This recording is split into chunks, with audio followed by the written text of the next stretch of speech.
Expérimenter la malvoyance. Les participants à la formation Art contemporain et déficience visuelle se sont retrouvés à l'Institut des jeunes aveugles de Toulouse pour leur première rencontre. 10 membres du LMAC et 10 professionnels de la déficience visuelle sont présents. On va demander aux patients de bouger les yeux et pas n'importe comment et n'importe où. On va leur demander de les bouger dans une certaine direction en fonction de l'endroit où ils seront le plus efficaces. Et même pour prendre conscience d'un environnement, il va falloir qu'ils essaient d'explorer partout, donc de balayer. Qu'est-ce qu'on doit mettre en œuvre pour s'adapter au mieux à la déficience visuelle? Claude Chavanon, orthoptiste spécialisé en basse vision, anime une table ronde sur la sensibilisation à la malvoyance.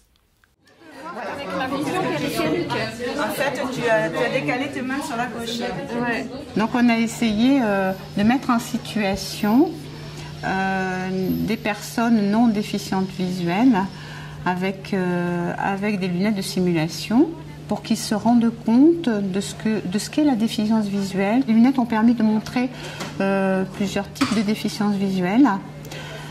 On a vu donc les lunettes avec des pertes de vision centrale, des lunettes avec les pertes de vision périphérique. On a simulé aussi la vision floue et la vision dédoublée. C'est pas du tout la même couleur en même temps. Les participants ont mis des lunettes de simulation.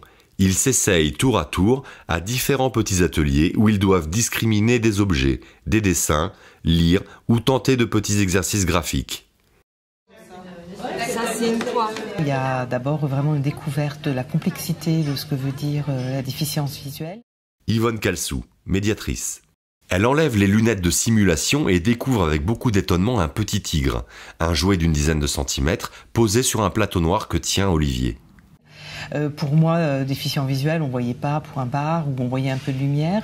Là, l'atelier avec les lunettes, on s'est rendu compte de toutes les difficultés qu'on pouvait avoir et de l'hétérogénéité des difficultés.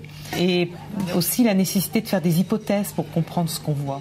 Julie, désappointée, tourne les pages d'un document sur un pupitre et cherche un moyen de le décrypter. Comment tu peux faire pour arriver à lire? Je tourne les pages jusqu'à ce que j'arrive. Et c'est toujours la même table. Oui, mais du coup, il faudrait que je me rapproche. Voilà. Là, je pourrais à peu près... c'est ça, il faut trouver la stratégie pour compenser. De savoir que votre doigt va être au milieu, ça va vous aider aussi à savoir que vous êtes au milieu. L'objet, c'était vraiment de faire connaître la déficience visuelle et tout ce que ça a impliqué dans la vie de tous les jours, dans la communication, dans la perception de l'environnement et dans la façon d'agir au quotidien. Ce qui m'a le plus marqué, ce que je vais retenir, je crois, c'est cette vision avec les lunettes floues, où à la fois j'avais l'impression de percevoir les choses et à la fois j'avais été dans la capacité de comprendre ce que je voyais. Et c'est ce qui m'a le plus marqué parce que je me suis rendu compte de tout le mécanisme mental qu'il fallait mettre en place pour pouvoir comprendre ce que je voyais.